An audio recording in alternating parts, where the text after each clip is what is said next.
Assalamualaikum warahmatullahi wabarakatuh. Magandang araw sa inyo at alhamdulillah, purihin natin si Allah subhanahu wa ta'ala sapagkat ngayon ay magkakasama po tayo muli at nais natin muli magbigay ng reaksyon sa ilan sa mga pangyayari na nagaganap sa ating kapaligiran na kung saan ay maaring sangkot ang Islam o pananampalatayang Islam. Kamakailan lang, 2 days ago ay gumulat na naman sa balita sa atin yung patungkol sa pagsabog dyan sa Mehulo at subhanallah, isa itong trahedya na kailangan natin ikalungkot at bilang mga nasa propagation ay ito po ay ating kinukundina ang ganitong uri ng mga gawain. So pinagpapauna na po natin na itong bagay na to ay ating kinukundina.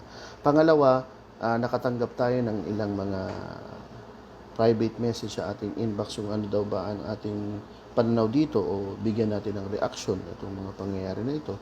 So, try natin magsalita in a layman's word, no, para mas maintindihan ng ating mga kababayan, Musliman o hindi Muslim, ang patungkol sa ganitong uri ng mga pangyayari. Una ay ito po ay kailanman ay hindi bahagi ng pananampalatayang Islam sapagkat malinaw po sa Islam ang katuruan natin na kailanman ay hindi maaring kumitil ng buhay na tinatawag natin bigayril haq na hindi karapat-dapat o hindi dumaan sa due process. Ang mga uri ng terorismo na ganito na ang layunin ay takutin ng mga tao o pinsalain ng mga tao ay hindi ito pamamaraan na itinuro sa atin ni Propeta Muhammad sallallahu alaihi wasallam.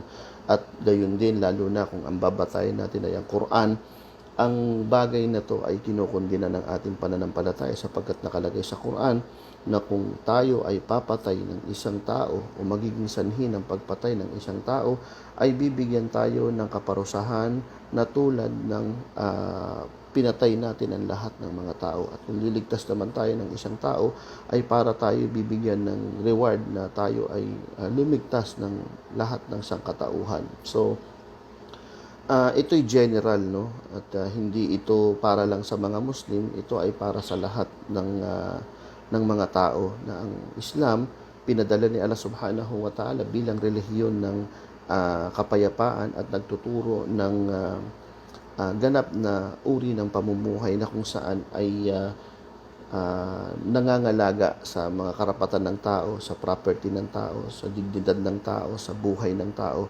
Ito ang tinatawag nating makasido sharia o dahilan bakit may sharia para mapangalagaan ng mga bagay na ito. So mali na gagamitin ng Islam, pangalan ng Islam, at gagawa ng mga ganitong uri ng bagay, no, sapagkat hindi ito tinuro ng ating mahal na Propeta Muhammad sallallahu alaihi wasallam. Bagkus ang Propeta Muhammad sallallahu alaihi wasallam ay ipinadala, binanggit sa Quran, wa ma arsalnaka illa rahmatan lil alamin, at hindi pinadala ang Propeta Muhammad sallallahu alaihi wasallam maliban na lamang na rahma, awa sa sangkatauhan, hindi lang para sa mga Muslim bagkus sa lahat ng nilikha. Anong ibig sabihin tafsir nitong awa na ito? Awa na ang tao ay magabayan sa tamang landas, awa na kung saan ay ibinuhos ni Allah subhanahu wa ta'ala ang kanyang awa o kanyang rahma. Kaya nga naman tinawag na Ar-Rahman, Ar-Rahim. Ito'y dalawa sa mga dakilang pangalan ni Allah subhanahu wa ta'ala na awa para sa mga mananampalataya, at naglagay din si Allah subhanahu wa ta'ala ng awa para sa lahat ng mga nilikha nang sila ay magabayan. Ang ganitong terorismo na activities na ganito ay kinukundina ng pananampalatayang Islam. Totoo, merong jihad fi sabilillah sa Islam, pero hindi ganito ang pamamaraan. Kung pag-aaralan natin ang ating mga kitab, kung pag-aaralan natin ang ating mga history ng sahaba, ng mga tabi'in, ay hindi ganito ang pamamaraan ng kanilang pakikibaka, no?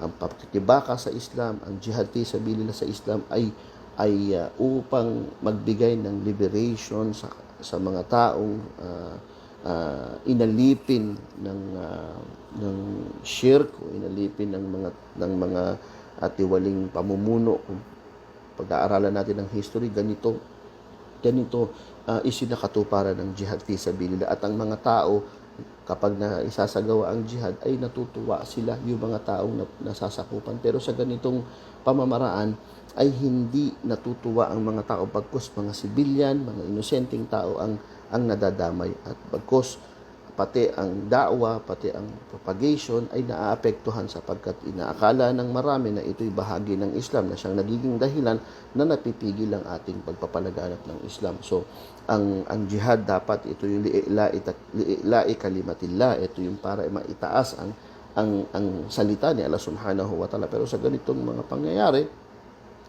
ay hindi nangyayari yung maitaas ang salita ni Allah bagkos ay napipigilan pa ang dawa sapagkat may mga taong naapektuhan na akala ito'y bahagi ng Islam. So, ito po reaksyon natin, no? Panawagan po na ang bagay na ito ay hindi po ito bahagi ng ating pananampalataya at hindi ito bahagi ng Islam. Ang mga gumagawa nito ay hindi po nagre-representa ng pananampalataya ng Islam. So maraming salamat po sa inyo. Jazakumullahu khairan. Wassalamu alaikum warahmatullahi wabarakatuh.